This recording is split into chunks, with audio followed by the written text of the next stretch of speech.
went down yesterday about her. That's pretty interesting. Anyway, let's go through this. Lizzy Patricia Musi, 33. I'm going to try to get his name right. Grew up in Carteret, New Jersey. Graduated from high school. Lizzy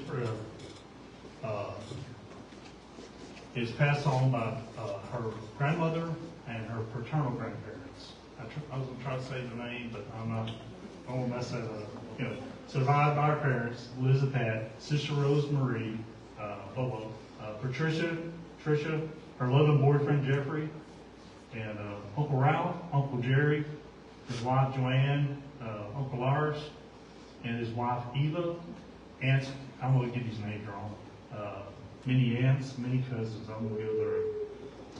From a very young age, Lizzy was introduced to the world of drag racing, being daughter of legendary engine builder, professional car racer, car driver Pat Musi, attended all the races of her father's career. Lizzy grew a passion for sport. At the age of 8, she was driving her own junior dragster. As the years went on, she began racing and winning. Won a lot. One thing that a lot of people don't know, this Liz here, back in Europe, used to race at an early age. And so there's a lot of passion for racing in his family. Just some of the victories, I'm going to miss some of these, but just some of the many victories that Lizzy had in racing. PDRA, top sportsman, she kind of cut her teeth on top sportsman racing, going fast. PDRA Pro Nitrous, where she was the first woman to win at Pro Nitrous and continued winning from 14 to 17 in PDRA Pro Nitrous. In 2017, Lizzy again raced and won Pro Nitrous in Qatar. 2020, she raced and won U.S. Street Nationals Pro Mod. And in 2019, I hope I got this date right, 2019 is when Lizzy got her international fame by racing Street Outlaws No Prep Kings, where she was the first woman to win an MPK race, first person to win 3 back-to-back MPK races, a total of 136 round wins, 12 finals, and 7 MPK wins, spanning from 19 to 23, till this year. Ryan Martin, you're in there, right? Right there. Showing you love here.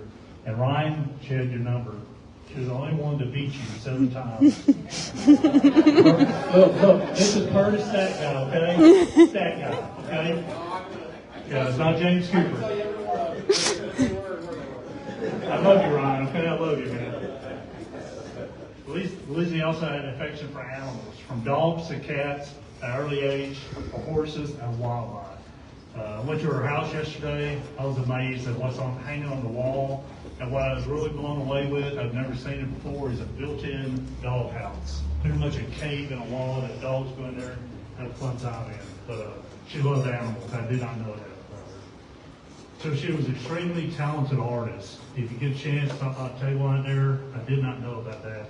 Early age, Rose was telling me, early age, Rose took her down to in New York, took her down to the college, if I get this right, and showed her, walked her through it. She loved it. She used to she used to draw out her clothes and her dresses, stuff like that. And then another unknown fact was she designed all of her MPK apparel. She would basically get an ideal, call up the artist, and tell him what she wanted on her shirts and stuff like that. The leopard skin, thanks to Rosa down there.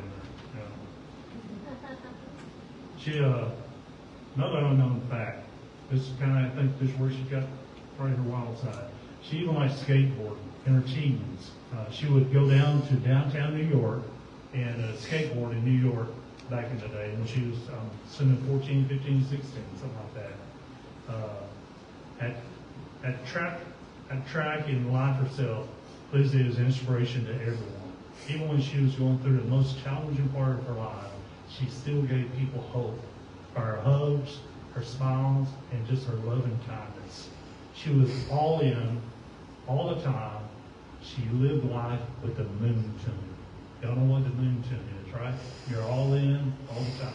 That's where she was. I remember a situation in Bowling Green last year where there was 2 o'clock at night. Jeremy and Elliot, they were out there working on the car. Saturday night, we're done, and there was probably 50, 75 people in line. She was going through treatments, and she was having a difficult time. She was in there at 2 o'clock at night, and she saw every one of those people there. Come up there, hug them, autograph. She lived life like that. That's who she was. Y'all know that's who she was. And in the end, I came up there and I hugged her. I said, Lizzy, I said, I know there's got to be times it's difficult. You're asking God, why are you still here? Why are you putting this on me? I said, you just touched 50 people's lives. I said, He's still using you today. Even though you're going through the hardest time in your life, He's still using you because you just touched 50 people. That's who she was.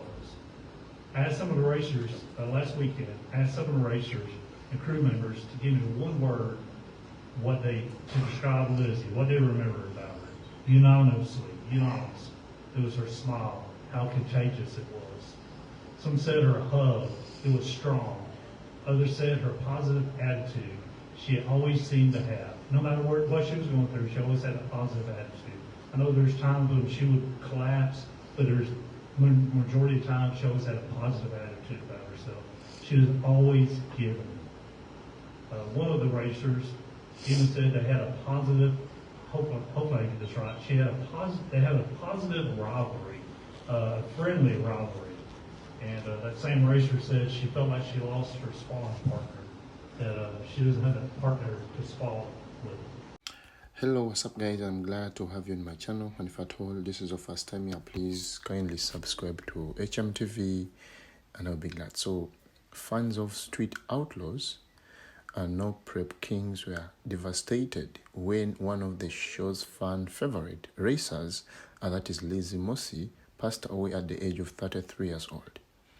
So the unexpected death was announced by her dear father, that is Pat Musi, that was on social media. So in a statement, he said that Lizzy died when he was surrounded by her family in the comfort of her own home. So Lizzy was called to heaven, the post read.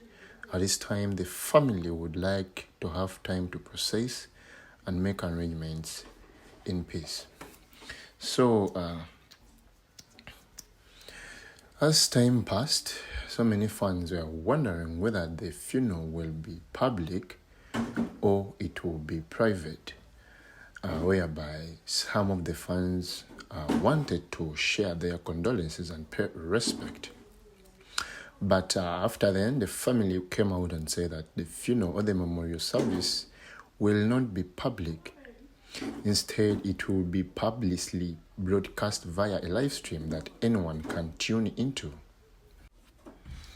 So the public was actually encouraged by Lizzy's friends and family to tune into the live stream. In the statement, the father to Lizzy Musi said, "Join us today, 3rd, that is of July 2024, as we come together to honor our daughter. Thank you all."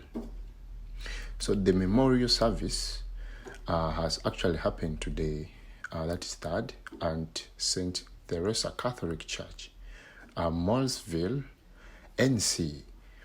So for those who are actually interested in honoring Lizzy in other ways, have been encouraged to make donations to Triple Negative Breast Cancer Foundation in lieu of flowers. So continue resting in peace, our dear Lizzy Musi, gone but never to be forgotten. Thank you so much for watching my video.